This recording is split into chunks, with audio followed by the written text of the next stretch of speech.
Hey everyone! Welcome to this awesome tutorial made by the great and powerful Leo Ewing. I will be explaining many common terms and phrases used in Super Smash Bros. And Super Smash Bros. 4 specifically.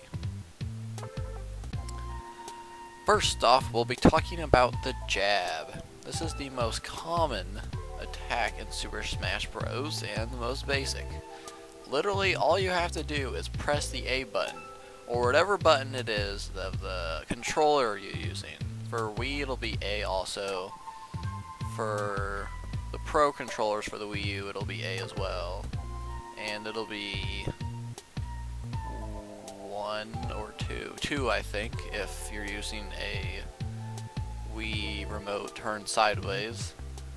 Anyway, jab is often a combo, as you can see by the video. And all you have to do is tap it multiple times to get the combo effect. And yeah, that's it. Okay. Now on to the up tilt. Up tilt and tilting in general is the second most basic attack in Smash Bros. Second least amount of damage, besides some aerials. And all you have to do for up tilt is hold your controller up and press A. You have to be sure that you don't flick your controller up though, because then it'll turn into a smash attack. All you have to do is just hold it a little bit, or you can flick it, but then just wait a second for it to register that it's just being held down, and then press A. And as you can see, many up tilts that characters have can go into true combos of 2 or 3 hits in a row. Mario's is pretty infamous and one of the best. And some up tilts can kill at mid to high percents if they're very good, but usually they have lower knockback.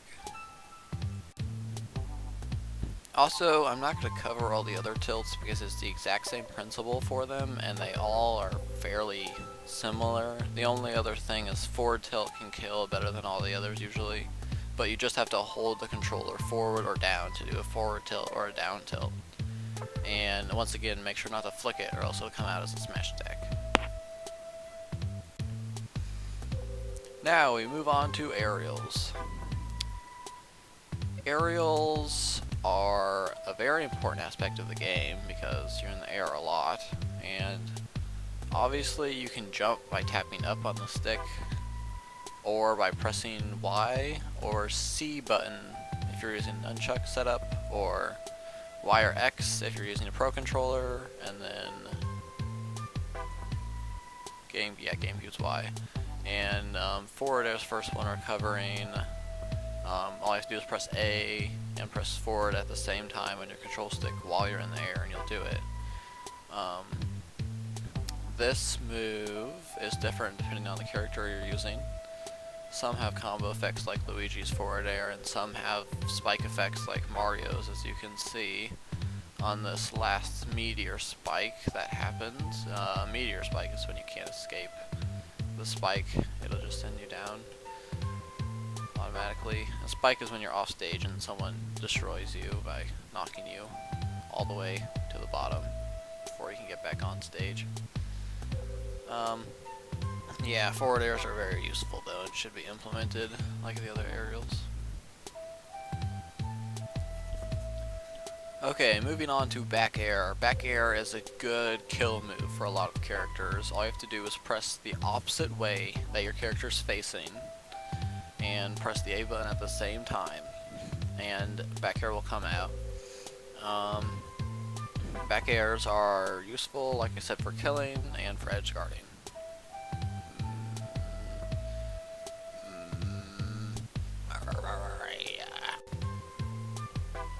Next is neutral air. Neutral air speaks for itself. All you have to do is press A while you're in the air and not be touching the controller stick in any way, and you will come out with a neutral air. Neutral airs definitely vary from character to character.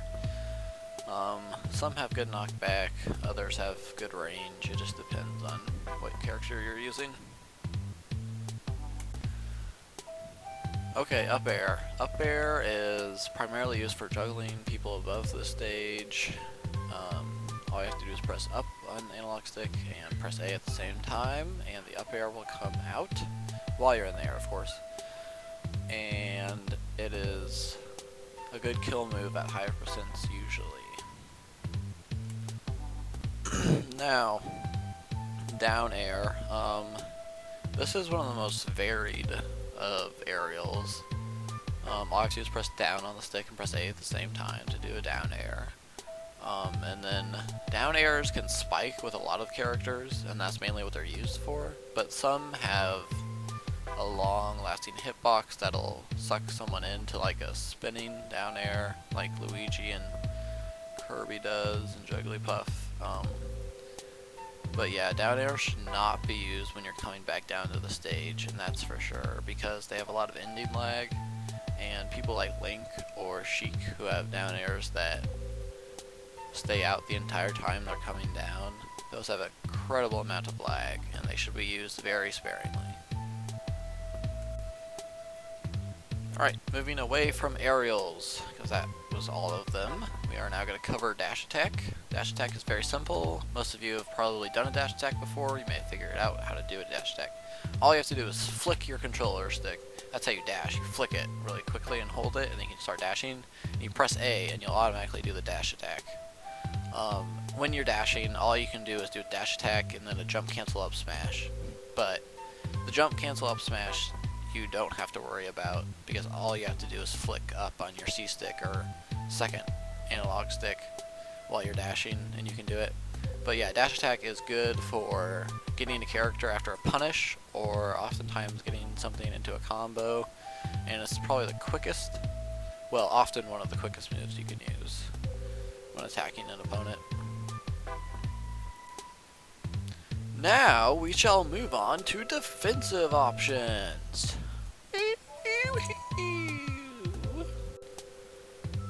The first one, and I guess somewhat advanced technique, but very staple and very useful in matches, is a shield grab.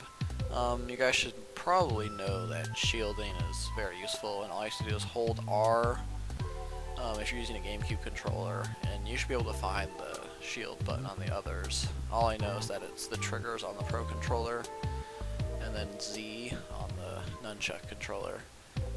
But while you're shielding, if you tap A, you'll grab the other person, and a grab's a pretty basic thing too. You should probably know what a grab is. All you have to do is press Z to grab someone. But shield grab is very useful because when someone's attacking you, you can automatically punish them after they hit your shield without ever getting out of shield. And oftentimes it's good for when someone dash attacks you, or when someone comes down and does an aerial on you, or even at the end of a jab combo. It's good to use as well. And then out of shield grab you can do any of the normal throws, or you can pummel. And again, this is another fairly advanced technique, although it's commonly used in competitive play.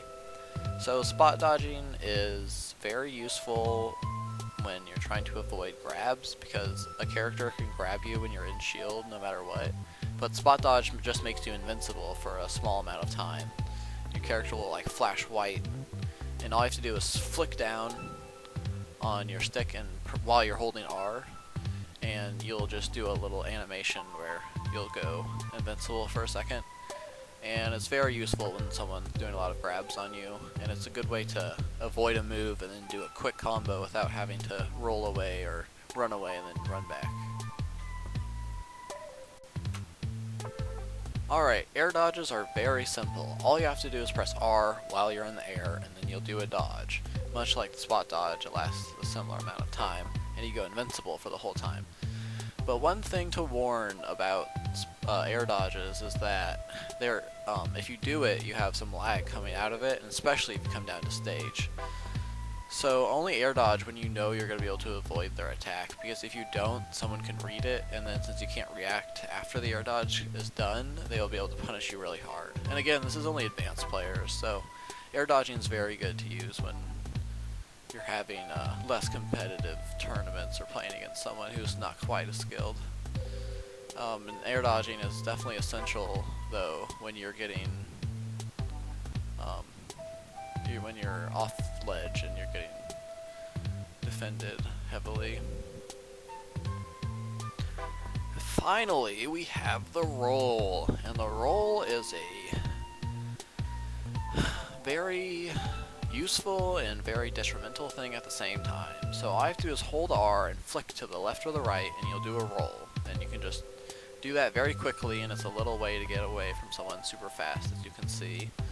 And the thing about rolls is that eventually they become easy to predict, because if you could get habits with your rolls, then someone can read it and punish you out of it. And some characters also have very slow rolls, and some people aren't even invincible on the entirety of the rolls, even though most characters are. So rolling is good if you want to get away from something very quickly, but to rely on it is a very bad thing, and against like a skilled player you'll easily become destroyed if you roll constantly.